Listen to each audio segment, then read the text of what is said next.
আসসালামু আলাইকুম সবাইকে। আশা করছি সবাই ভালো আছেন। আমরাও আলহামদুলিল্লাহ ভালো আছি। ঘুম থেকে উঠে আমি যে একটু চা বানিয়ে নিয়েছি, তো নাস্তা করতেছি। আর ওইদিকে ও হচ্ছে আজকে সকালে ঘুম থেকে উঠে বাজারে গিয়েছিল বাজার করতে, তো সেখান থেকে ও নাস্তা করে বাজার করে চলে এসেছে। তো এখন সেই সব বাজার সদাইগুলো ঠিকঠাক করে রাখবে, মাছ মাংস। তো আমরা বেশিরভাগই সিরিমোড়া থেকে বাজারটা করি, ওইখানে একদম ফ্রেশ বাজার পাওয়া যায়। তো আজকে হচ্ছে গরুর পা বা পায়া নিয়ে এসেছে 4টা। তো এটা হচ্ছে এখন ক্লিন করতে হবে, যে কালো অংশটা গরম পানি করে এটা ক্লিন করে রেখে দিব। তো আজকে আর রান্না করব না, পরে একদিন রান্না করব, যেদিন ওই দিন হচ্ছে রুটি বানাবো। রুটি দিয়ে খেতে খুবই ভালো লাগে, নেহারি। আর এই যে এখানে বিশাল বড় সাইজের একটা খাসি মুরগি কিনে নিয়ে এসেছে। তো এটার প্রায় 4.5 কেজি ওজন ছিল, আর এর ভেতরে ডিমও ছিল। তো আমি আজকে অল্প একটু রান্না করব, বাকিটা রেখে দিব। আর এখানে আছে এই যে কই মাছ। এখানে আমি কিছু জিনিস কিনেছি, তো আপনাদের সঙ্গে ভাবলাম শেয়ার করি। এইটা নিয়েছি আমি অনলাইন থেকে। এটা একটা ট্রে, এখানে কাপ কেক, পুডিং, চকলেট অনেক কিছু রাখা যাবে। তো এটা আমি হচ্ছে সেট করব। এটা 3 লেয়ার বিশিষ্ট একটা আর কি ট্রে। তারপরে এখানে দেখতে পাচ্ছেন একটা ট্রে লম্বা, এটার ডিজাইনটা খুবই খুবই সুন্দর। তো ভাবিদের বাসায় যখন গিয়েছিলাম, আমি ভাবি লাবণ্য, আমরা নিনসোতে গিয়েছিলাম, তো সেইখান থেকে আমরা এটা নিয়েছি, একটা ট্রে নিয়েছি। আর এখানে দেখতে পাচ্ছেন এই যে এটা হচ্ছে প্লেট, একদম মানে কি বলে, খুবই সুন্দর সাদা প্লেন একটা প্লেট। তো দেখে আমার কাছে খুবই ভালো লেগেছে, আমারও পছন্দ, মানে আমাদের সবারই পছন্দ এক কথায়। যে এখানে 6টা প্লেট নিয়েছি এরকম। তো আমার প্লেট আছে, বাট ওইগুলো হচ্ছে ছোট, বেশি একটা বড় না। এগুলো একটু ছড়ানো, মানে অনেক বড় টাইপের। তো আমার কাছে ভালো লেগেছে, এগুলো ডিনার সেটের প্লেট আর কি। তো এই হচ্ছে টুকটাক কিনলাম। তো এটা এখন রেখে দিই ওই পাশে, আর এটা এখন সেট করি একটু। এই তো আমি সেট করে নিয়েছি ট্রেটা। তো দেখতে খুবই সুন্দর লাগতেছে, এই যে 3টা লেয়ার। তো এখানে একটা জিনিস দিতে পারবো, এখানে একটা, এখানে একটা। খুবই খুবই খুবই সুন্দর, আমার কাছে ভালো লেগেছে। বাট এটা কিন্তু হচ্ছে সিরামিক্সের না, এটা হচ্ছে প্লাস্টিকের। তো কেমন লাগতেছে আপনারা জানাবেন। আর এই প্লেটগুলো যে দেখতেছেন, আমি আপনাদেরকে বলি, এগুলো নিনসোতে একদমই রিজনেবল প্রাইস। এক একটা 2 রিঙ্গিত 40 সেন্ট করে নিয়েছে। আর এই বড় ট্রেটা নিয়েছে হচ্ছে 10 রিঙ্গিত। আজকে আমরা কোথায় চলে আসলাম দেখে মনে হচ্ছে পুরোই বাংলাদেশ, তাই না? অনেকে ভাবেন বিদেশ শুধু দালান কোঠা, কিন্তু আসলে গ্রামীণ পরিবেশ সব জায়গাতেই থাকে। তো আমরা আজকে চলে এসেছি হুলুলাঙ্গা। তো হুলুলাঙ্গারে একদম আসলে আপনি গ্রামীণ পরিবেশ পাবেন, মনে হবে যে আপনি বাংলাদেশেই আছেন। তো এই যে আমাদের ম্যাডাম, সে হচ্ছে আমাদেরকে পরিচয় করিয়ে দিচ্ছে। আর ওনারা সবাই হচ্ছে সুজন ভাইয়ের পরিচিত, কিছু আছে একদম ক্লোজ ফ্রেন্ড। তো আমাদের বাংলাদেশি ভাইদেরই এই পুকুরগুলো মাছের, ওনারা সব মাছ চাষ করে। আর দেখে মনে হচ্ছিল পুরোই বাংলাদেশের মতোই। আর এই হুলুলাঙ্গারে আমি এর আগেও একবার এসেছি আমার বসের ওয়াইফের সঙ্গে। এই দিয়ে আমার দ্বিতীয়বারের মতো আসা হলো। তো বেশ ভালো লাগছিল, গ্রামীণ পরিবেশ। এটা কিসের জন্য দেয়? না, ওই যে এইটা, এটা কিসের জন্য চালাইতেছে? অক্সিজেন। ও, অক্সিজেনের জন্য।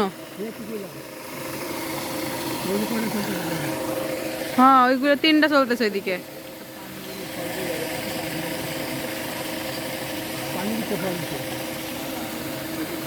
ও, এই ভাইয়েরই হচ্ছে এই 2টা পুকুর। বৃষ্টির পানি পড়ে গেছে ওই সাইডে।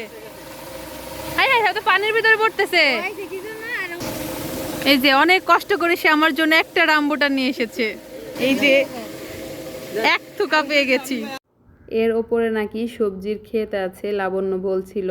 তো আজকে আর সেখানে না যাই, আজকে আমরা এর আশেপাশে ঘুরে ফিরে দেখব, কারণ এখনও অনেক কিছু দেখার বাকি আছে, আপনাদেরকেও দেখাবো ইনশাল্লাহ। তো ওই ভাই তো দেখলেন, ওনার গাছ থেকে রামবুটান পেড়ে খাওয়ালো আমাদেরকে। রামবুটানটা অনেক মিষ্টি ছিল, বাট অনেক পিঁপড়া ছিল গাছে। এই যে ভেড়া, এখানে ভেড়াও পাওয়া যায়, ছাগলও আছে। বলছি ভেড়াও পাওয়া যায়, কি বলছিস? তোমার মতো ভেড়া পাওয়া যায় এখানে। এই যে ভেড়া, এই যে ছাগলও আছে ওই যে। বা দেখেন বহুত দিন পরে এরকম কচুরি বানা দেখলাম, বাংলাদেশে আগে ছিল এরকম দেখতাম না। কচুরি বানা কি করব, কিন্তু বহুত দিন পরে দেখলাম কচুরি বানা। হ্যাঁ পলিথিন না সেটা এত মরিচ তুলে নিয়ে যাই আমরা। এই যে এরা হচ্ছে এবারে ফকির, দেখুন মালয়েশিয়ায় আসছে এই যে টুকাইতে মরিচ। পরের বাগানের জামাই বউ হচ্ছে ফকির, গরিব, দেখুন মরিচ নাই, মরিচ টুকাইতে আসছে এরা। আরো ভিডিও করতে আইছে, আর জামাইরে ভিডিও করতে আমরা ভাইরাল করার জন্য, আমি তোরে ভাইরাল করার জন্য নিয়ে এসেছি ভিডিও, বুঝছস? এই যে এখানে লেবু আছে, এই যে একটা লেবু। লাবণী আপা লেবু পাইছি, লেবু পাইছি। ইয়ে এগুলা বাংলাদেশি লেবু। এটা মনে হচ্ছে পেয়ারা গাছ। হ্যাঁ এখানে সব কিছু আছে। এই যে আমিও কিন্তু মরিচ তুলতেছি, এখন আমিও ফকির হয়ে গিয়েছি, মরিচের ফকির।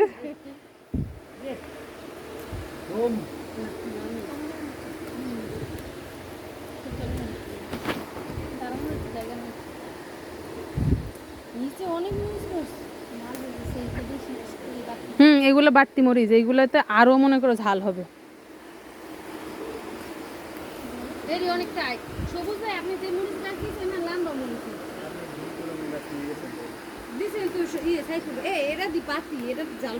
হ্যাঁ এগুলো একদম হলুদ আর লাল। এখানে কচুর শাকের অভাব নাই, অনেক কচুর শাক, অনেক। আমাদের আশা দেখে ভাইরা এই যে মুরগি রান্না করতেছে, কি একটা অবস্থা, দেশের মতো মানে আত্মীয় স্বজন আসলে যেরকম রান্না বান্না শুরু করে দেয় ওই রকম। আর এটা কিন্তু মানে ভাইদের নিজ হাতে পালা মুরগি, যাকে বলে একদম দেশি মুরগি। আর এখানে দেখছেন ড্রাম ভরা শুধু মাগুর মাছ, অনেকগুলো ড্রাম, কিন্তু এগুলো সব হচ্ছে চাইনিজরা কিনে নিয়েছে। আর চাইনিজরা কিন্তু এই মাছগুলো খাবে না, কি করবে আপনি শুনলে আপনিও কিন্তু আমার মতো অবাক হয়ে যাবেন। এই মাছগুলো কিনে নিয়ে যাওয়ার পরে ওনারা পূজা করবে, পূজা করার শেষে ওনারা যে কোনো ড্রেনে এই মাছগুলোকে ছেড়ে দিবে। এত টাকার মাছ, আমি তো প্রথমে শুনে অবাক, হয়তো বা তাদের এটা নিয়ম, জানি না। এদিকে ভাই আবার মাছ ধরে দিচ্ছিল আমাদেরকে, ভাইরা এই মাছগুলো নিজেরা খায়, তো সেখান থেকে আমাদেরকেও দিচ্ছিল। তো বিশাল বড় একটা তেলাপিয়া মাছ পেয়েছে, এই যে দেখুন, এটার ওজন ছিল 3 কেজি। আমি আমার লাইফে তেলাপিয়া মাছ 3 কেজি ওজনের দেখিনি। আপনারা কি কেউ দেখেছেন? যদি দেখে থাকেন অবশ্যই কমেন্টে জানাবেন। আমি তো ফার্স্ট টাইম দেখলাম এত বড় তেলাপিয়া মাছ। এখন এই যে আমরা সবাই মিলে খাওয়া দাওয়া করব। আর আজকে সব রান্না সাইফুল ভাই করেছে। ভাইয়ের আজকে অনেক কষ্ট হয়ে গিয়েছে আমরা যাওয়াতে, আর ভাইয়ের হাতের মুরগি রান্নাটা অনেক মজা হয়েছিল। তো সবাইকে অনেক অনেক ধন্যবাদ, এত সুন্দর একটা সময় কাটালাম সবার সঙ্গে। তো সবাই ভালো থাকবেন, সুস্থ থাকবেন। আজকের মতো ভিডিওটি এই পর্যন্তই। আল্লাহ হাফেজ।